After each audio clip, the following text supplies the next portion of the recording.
Alright guys, welcome back to another podcast. Today I have a very, very special guest. I got him all the way from across the globe. I cannot wait for this. So I want to say hi guys. Please give a warm welcome for Disney Theory, and here he is right now. What is up, buddy? What's up? What's up, man? Just hanging out. Yeah, congrats on hitting 1 million on TikTok. When was that? Today? Yesterday? Yeah, last night. Yeah, that's huge. That's a big milestone.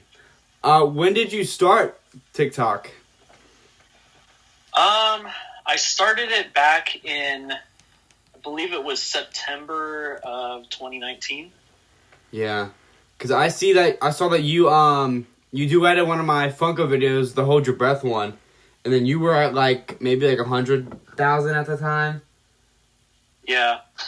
yeah, it's still pretty huge though. That's less than a year to hit 1 million. Yeah, it was crazy. I went back to, because I take pictures of my milestones. Yeah.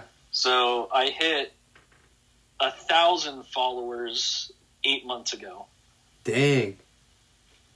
Yeah. Yeah, it's pretty crazy. Yeah. It's just overnight. It's just you see the big growth when you're sleeping, which is really weird. I feel that I usually try to post something right before I go to bed. Yeah. That probably helps you out too, because you're in PST, so it's different over here. My times are different. Yeah, so the big question everyone probably wants to know is how many Funko Pops do you have? Ooh, okay, let me check on that. I just started uploading some other ones onto the Funko app today. Yeah. That I haven't updated for a long time, so let's let it load up really quick. It's probably around 620 something. Dang. 645 actually. Dang. So that's including they count as items, right? The little keychains and all that stuff as well. Yeah, I usually just do the pop. If it comes in a big box like those Venomized mystery boxes, I just do the pops. I don't really count the keychains or anything. Yeah, I only have. That's where I got mine at. Was the Venomized ones? Was just that collection, the GameStop box. So what got you into collecting Funkos? Because there's baseball cards people collect. There's all kinds of stuff people collect. But what made you do Funkos? Yeah, so I collect a lot of things. It all started with Yu-Gi-Oh. So I started collecting Yu-Gi-Oh cards when I was little, and I still collect them. But with Funko Pops, that one's kind of an interesting one. So I used to get this kind of geek box thing called Loot Crate. Oh yeah, I've heard of that. And every month they send you a box full of just geeky stuff, So 1 month was Back to the Future based, and so my first Funko Pop is Dr. Emmett Brown. Oh. So yeah, that's how I got my first few, was from there. And this was years and years ago. This was back when Funko Pop first came out. Yeah. And so they would put Pops in some boxes, but not all of them. So I think I got maybe 3 from Loot Crate. Yeah. And then other ones I just kind of picked up. So anyways, me and my wife moved to Washington, and we had this nice little apartment, and our shelving for the cabinets had this big space for things, and I wanted to fill it up, so I just started putting my Funko Pops up there, and it didn't fill out the whole way. So I decided I need to go get more Funko Pops to fill the space. Yeah. So I filled it up all the way, but then there was this big gap from where the Pops were to the ceiling. So I was like, all right, I got to fill that up now. Yeah. And during that time of filling it up, I met a lot of people that worked at Hot Topic, the managers and all that. And they really liked me because I would go in there and spend hundreds of dollars, like, almost every day. Yeah. So, and it was a very small town, so not a lot of people collected Funko Pops there. So I was probably one of the only 3 people that collected Funko Pops there. So, anyways, as I became more friends with them, they would update me with new Pops that would come out that they just got in stock. And so while I was working, they would, like, text me and be like, hey, we just got this Funko Pop. You want me to hold it for you? You want to come down and get it? I'll be like, I'm on my way. I'm going on my lunch break right now. Yeah. So that's kind of how it all started. And then as I would buy more Funko Pops, they would be like, oh, but we have this deal. So you just need like 2 more Pops and, you know, you get like 30% off. And I would get like ones that weren't on the deal. So then it'd be like, no, you need to get these other ones. So it just kept piling up. Pretty soon I had like over 100 Funko Pops. Jeez. And then it just kept growing. They always get you with those deals. Always. I know, it's crazy. You never want to give in, but everyone always gives in. I know. Especially me. So I just got real addicted to going out, and it's just so fun going out there and seeing what new pop get ones that fit in the collection like that. Yeah, that is really fun. Or like, when was that we both got up that one morning and we all went, the fall convention? I think that's what that was. Yeah, fall convention. Yeah, that was actually like crazier than Black Friday, which I never thought it would be that bad for Funko Pops. It was really like, it was packed. I know. Especially now that, you know, COVID's hitting and everyone is trying to resell everything. It's gotten crazy. Yeah. Yeah. Back before that happened, it was pretty easy to go find the new Funko Pops that just came out. Yeah. So, what like got you like to start your Funko Pop page on like social media? So it was actually by accident. Oh, really? Yeah. So a little bit of backstory is before I started doing that, when I first started doing TikTok, I had a YouTube channel that I was trying to grow. Mm-hmm. And I've been a swim instructor for like 15 years, and I've been swimming my whole life. So I know everything there is to know about swimming and teaching swimming. So I was like, I'll just make a YouTube video and make a whole channel revolved around like teaching swimming. So that's kind of how my TikTok started out. Was I would be basically teaching people how to swim, but TikTok didn't really like that. They wanted something where, you know, you're, I guess, following trends and stuff like that. And so I made like a bunch of videos, and none of them ever caught traction. So then I decided to switch things. Mm-hmm. And I went into a whole bunch of different things. I got into, I think what really started kicking it off was I started getting into Star Wars cosplay kind of stuff. Yeah. And I started doing a lot of like Order 66 memes. Yeah. And then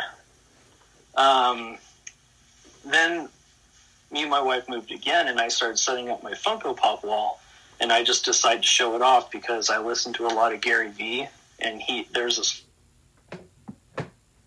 just film everything. Uh-huh. And so I started doing that, and someone commented on one of my videos with my Pops, and they're like, hey, can you show me this Pop? And I made a video about it, and that's what kind of started everything. Because back then, no one was really doing those types of videos. So I think it was just kind of interesting for everyone to kind of see someone responding to your video with a Funko Pop, you know, and kind of a big creator, because I think I was at like 12K followers at that point. Mm-hmm. So that's kind of how it all started. So I don't know, you just never know unless you try a whole bunch of different things and see what catches on based on what you like to do. Yeah, you got to take the risk. Always take the risk. Yeah. I even had that when I was brainstorming things about what I would like to, I guess, be noticed for, I guess. Mm-hmm. One of my things was I'd like to get noticed / make money off of showing off my collections. There you go. Yeah. So that's how it happened. Yeah. And it's always like the, it's like not the way that you think it would happen as it happens, if that makes sense. Yeah. Like just one comment and you're at 1 million followers now. Cause that one comment. It was crazy. Right when I made that video, it just started popping off.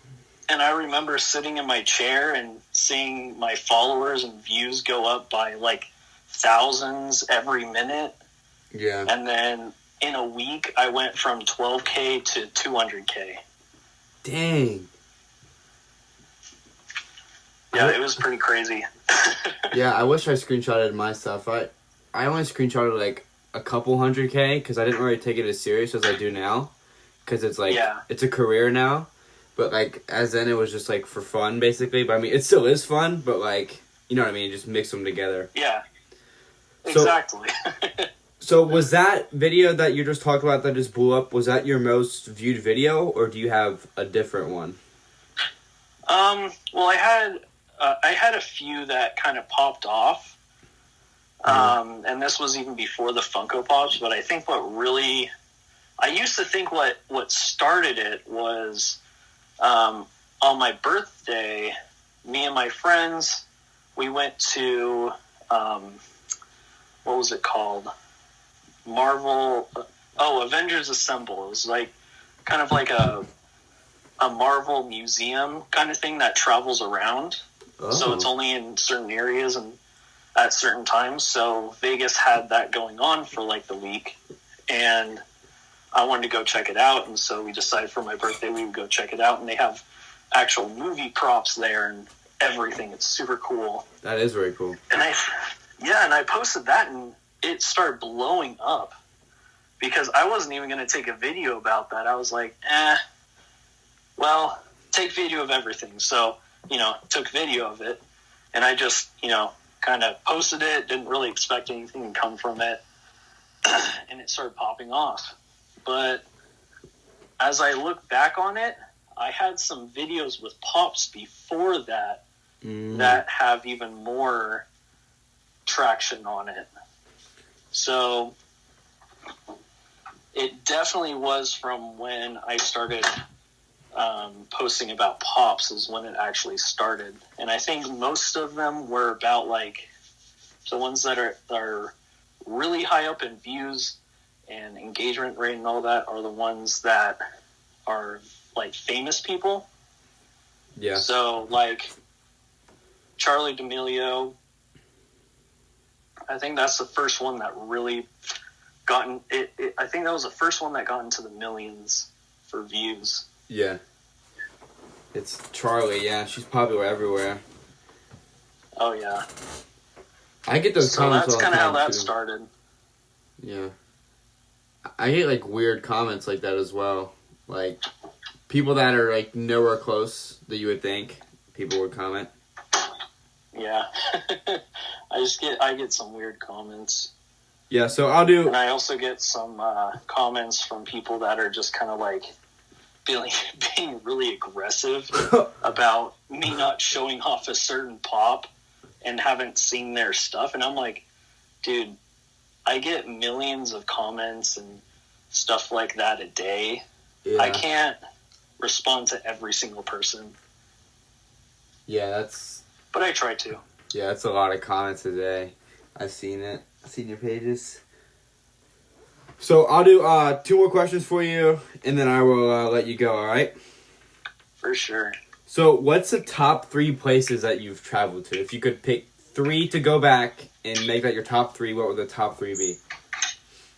Well, let's see. I think number 1 would probably be Copenhagen. Mm-hmm. That one was really fun. Let's see. I also liked Rexburg in Idaho. And I think for my third one,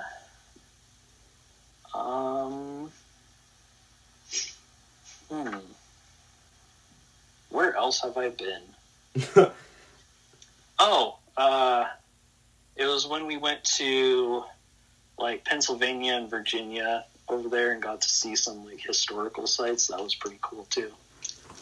Yeah, that Avengers thing, where I need to look that up, see where they go at. That sounds pretty cool. That does. Oh man, it was so cool. It's like heaven. Yeah.